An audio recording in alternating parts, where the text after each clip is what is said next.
ये है इटली में मौजूद एक छोटा सा टापू, नाम है पोवेग्लिया आइलैंड। भले ही ये दिखने में बहुत ही साधारण लगे, लेकिन इसका इतिहास इतना डरावना और दुखद है कि इसके बारे में जानने के बाद आपका इसको देखने का नजरिया हमेशा के लिए बदल जाएगा। ये बात है 14वीं शताब्दी की, जब यूरोप में प्लेग जैसी खतरनाक बीमारियां फैली तो संक्रमित लोगों को समाज से अलग करने के लिए इस टापू पर लाया जाता था। लाखों लोग यहाँ आइसोलेट किए गए, जिनकी मौत हो जाती उन्हें यही दफनाया या जला दिया जाता। इसके बाद के समय में भी ब्लैक डेथ महामारी के दौरान हजारों शव इसी द्वीप पर लाए गए और वही फेंके गए। कई सालों तक ये जगह सिर्फ क्वारंटीन जोन के रूप में इस्तेमाल होती रही। 20वीं सदी की शुरुआत में इस टापू पर एक मानसिक रोगियों का अस्पताल बनाया गया, लेकिन 1960 के दशक में इसे बंद कर दिया गया। इसके बाद से ये पूरी तरह वीरान और सुनसान पड़ गया। आम लोगों को अब यहाँ जाने की अनुमति नहीं है। पोवेग्लिया आइलैंड के डरावने किस्से और आत्माओं से जुड़ी बातें ज्यादातर स्थानीय कहानियां और अफवाहों पर आधारित है। असली वजह यह है कि सदियों तक यहाँ इतनी बड़ी संख्या में संक्रमित लोगों के शव दफनाए और जलाए गए कि ये जगह हमेशा के लिए उदास और खाली हो गई।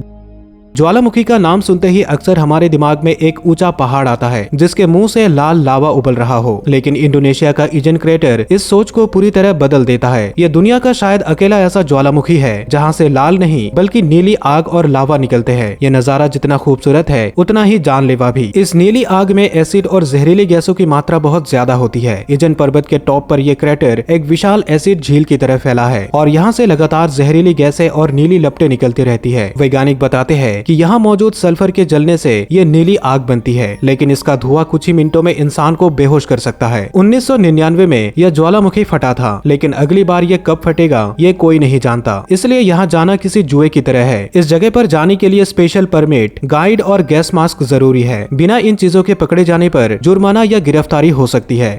यूक्रेन की राजधानी कीव से लगभग 130 किलोमीटर उत्तर में फैला यह सुनसान इलाका कभी एक आबाद शहर था, लेकिन 26 अप्रैल 1986 की रात ने इसे हमेशा के लिए बदल दिया। उस दिन चेर्नोबिल न्यूक्लियर प्लांट में एक रूटीन चेक चल रहा था। अचानक एक भारी धमाका हुआ, इतना तेज कि 2 कर्मचारियों की मौके पर ही मौत हो गई और पूरे इलाके में आग फैल गई। शुरुआत में लोगों को लगा कि यह सिर्फ एक मामूली हादसा है, लेकिन जल्द ही असली खतरा सामने आया। धमाके के साथ फैली रेडिएशन की लहरें इंसानों के शरीर को अंदर से जला रही थी। अगले कुछ घंटों में कई और कर्मचारियों की मौत हो गई। आने वाले हफ्तों में हजारों लोग बीमार पड़ने लगे। गले का कैंसर, थायराइड की समस्या और अनगिनत रेडिएशन से जुड़ी बीमारियां। सरकार ने तुरंत 30 किलोमीटर के पूरे क्षेत्र को खाली करवा दिया और इसे रेडियो एक्टिव जोन घोषित कर दिया। लगभग 2 लाख लोगों को अपने घर छोड़ने पड़े। आज 40 साल बाद भी यह इलाका एक भूतिया शहर की तरह खामोश पड़ा है। अब इसे टूरिस्ट के लिए खोल दिया गया है, लेकिन यहाँ इंसानों से ज्यादा जानवर दिखाई देते हैं, जिन्होंने इस सुनसान जगह को अपना घर बना लिया है।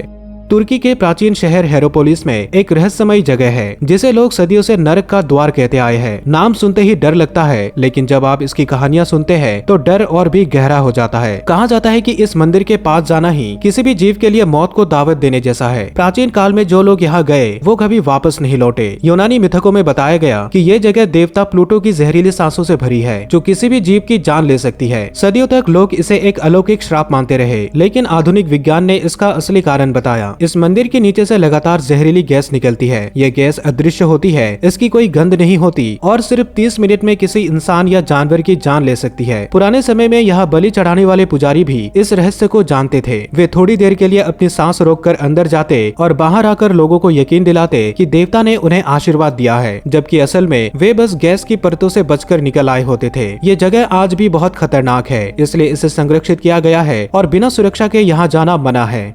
ऑस्ट्रेलिया से लगभग 4127 किलोमीटर दक्षिण पश्चिम में हिंद महासागर के बीचों बीच एक ऐसी जगह है जहां इंसान शायद ही कभी कदम रखता है। यहां तक पहुंचने का इकलौता रास्ता समुद्र के रास्ते है। कोई हवाई जहाज सीधे यहां नहीं उतर सकता। यही इसे दुनिया की सबसे अलग थलग और खतरनाक जगहों में से एक बनाता है। करीब 1 करोड़ साल पहले एक ज्वालामुखी फटा था और उसी विस्फोट से ये टापू बना। आज ये जगह सिर्फ ऊंची ऊंची चोटियों से ढकी है। कुछ चोटियां तो 9000 फीट तक ऊंची है। मौसम यहाँ पल पल बदलता है। तेज तूफान, ऊंची समुद्री लहरें और हड्डियां जमा देने वाली ठंड। यहाँ कुछ रिसर्च स्टेशन जरूर है, लेकिन वो साल भर एक्टिव नहीं रहते और चारों तरफ फैले समुद्र और बर्फ के बीच आपको ऐसे जानवर दिखाई देंगे जो दुनिया में कहीं और नहीं पाए जाते। सबसे बड़ा खतरा है अकेलापन। एक बार यहाँ पहुँच गए तो चारों तरफ सिर्फ समुद्र और बर्फ ही नजर आएगी। मदद के लिए कोई नहीं होगा। यही वजह है कि हर्ट आइलैंड पर जाने के लिए एक खास परमिट चाहिए और अगर मौसम खराब हो जाए तो यहाँ फंसना आपकी जान पर बन सकता है।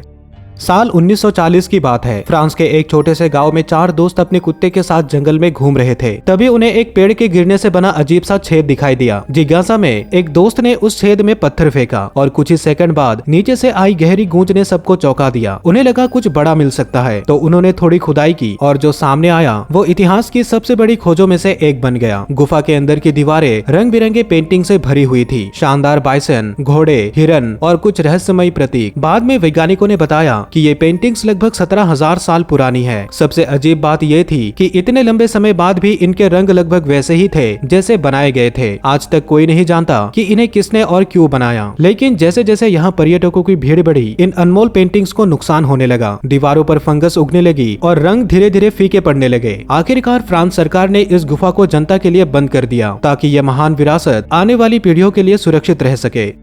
अगर किसी दिन दुनिया का अंत हो जाए, चाहे वो परमाणु युद्ध की वजह से हो, जलवायु आपदा से हो या किसी घातक महामारी की वजह से, तो सिर्फ इंसान ही नहीं, हमारे खेत, फसलें और खाने के सारे स्रोत भी खत्म हो जाएंगे। ऐसे में सभ्यता को दोबारा कैसे शुरू किया जाएगा? इसी सवाल का जवाब है नॉर्वे में बनी डूम्सडे वॉल्ट यानी कयामत की तिजोरी। ये एक विशाल पहाड़ के अंदर बनी हाईटेक तिजोरी है और दुनिया की सबसे सुरक्षित जगहों में से एक मानी जाती है। इस तिजोरी के अंदर का तापमान बहुत कम रखा जाता है ताकि बीज हजारों साल तक बिना खराब हुए सुरक्षित रह सके। दुनिया के लगभग हर देश ने यहाँ अपने अपने फसलों के बीज भेज रखे हैं। गेहूं, चावल, मक्का, दाल और लाखों तरह के अन्य पौधों के बीज। इसका मकसद साफ है, अगर धरती पर कभी तबाही आ जाए तो इन्हीं बीजों से फिर से खेती शुरू की जा सके। ये जगह इतनी सुरक्षित है कि दरवाजा मोटी स्टील की परतों से घिरा हुआ है और अंदर जाने की इजाजत सिर्फ चुनिंदा वैज्ञानिकों को ही है।